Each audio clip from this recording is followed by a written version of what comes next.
Hello, welcome to AKS IAS. ఇటీవలే Lok Sabha speaker చుట్టూ దేశ రాజకీయాలు మొత్తం తిరుగుతున్నాయి. అసలు ఏంటి లోక్సభ స్పీకర్ ని రిమూవ్ చేయాలి అంటే ఉన్న ప్రాసెస్ ఏంటి? ఈ యొక్క వివాదానికి సంబంధించి పూర్తి వివరాలు తెలుసుకుందాం.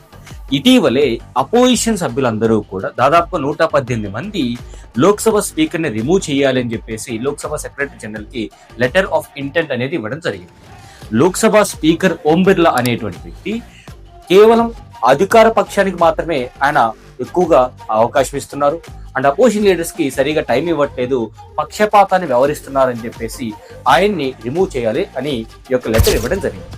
సాధారణంగా లోక్సభ స్పీకర్ ని రిమూవ్ చేయాలి అంటే రాజ్యాంగంలోని ఆర్టికల్ 94 ప్రకారం ఒక లోక్సభ స్పీకర్ ని రిమూవ్ చేయడానికి నో కాన్ఫిడెన్స్ మోషన్ అనేటువంటి ప్రొసీజర్ ఫాలో అవ్వాలి. ఈ నో కాన్ఫిడెన్స్ మోషన్ లెటర్ పైన 50 మంది సభ్యుల కంటే తగ్గకుండా ఎంపీలు, లోక్సభ ఎంపీలు మాత్రమే సైన్ చేసి ఇవ్వాలి. ఆ తర్వాత అది ఈ యొక్క డిస్కషన్ కి రావడం జరుగుతుంది. డిస్కషన్ కి వచ్చిన తర్వాత దానిపైన చర్చ అనేటువంటి జరిగిన తర్వాత ఓటింగ్ నిర్వహిస్తారు. ఈ ఓటింగ్ సింపుల్ మెజారిటీతో ఉండాలి.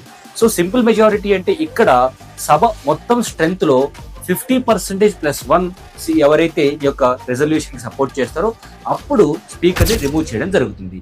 Thank you so much.